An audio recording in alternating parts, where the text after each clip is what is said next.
panahon ngayong umaga po ng September 28, 2024 na kung saan sa ngayon po ay bahagya na naman na lumakas ang bagyong si Julian at taglay na po ngayon ang lakas ng hangin na umaabot po sa 85 kilometers per hour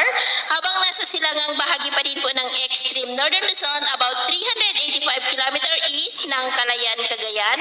o kaya naman po ay 350 kilometer northeast ng mainland Cagayan habang patuloy pa rin po na kumikilos ng mabagal pa southwestward pababa po habang patuloy rin ang lumalakas at pagsapit po ng linggo bukas ng hapon ay posibleng nasa typhoon category na po iyan habang nasa northeastern part po ng Cagayan at kikilos muli yan pataas nabanta naman sa mga isla ng extreme northern Luzon at posible pa na aabot sa super typhoon at hindi pa rin inaalis ang posibilidad na natatama po yan sa mga isla ng extreme northern Luzon sa darating po ng linggo ng gabi o kaya po ay lunes ng umaga at sa miyerkules ng gabi o huwebes ng umaga ay posible po yan na makakalabas na sa ating area of responsibility.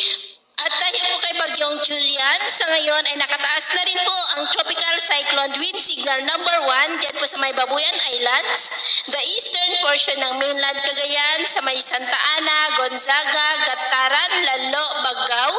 Bugay, Apari, Santa Teresita, Camalanyugan, Peña Blanca at Ballesteros. At sa susunod po ng mga oras ay posibleng mas maraming lugar na ang mayroong wind signals at ang pinakamataas na wind signal habang patuloy na lumalakas ang bagyo ay aabot po sa wind signal number 4. At sa nalalaping bahagi po ng ating bansa, ngayong madaling araw ay generally fair weather naman po tayo maliban lamang sa mga tsansa ng mga isolated rain sa ilang bahagi ng Ilocos Norte,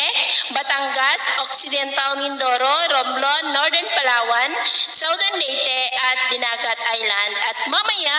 ay sisikat naman po ang araw sa malaking bahagi ng ating bansa pero may tsansa pa rin ng maulap na kalangitan with isolated rains dulot ng bagyo dyan po sa may extreme northern Luzon at ilang bahagi pa ng Ilocos Region at Cagayan. At mamayang hapon, mas maraming lugar na ulit ang makakaranas ng mas maulap na kalangitan with isolated light to heavy rains.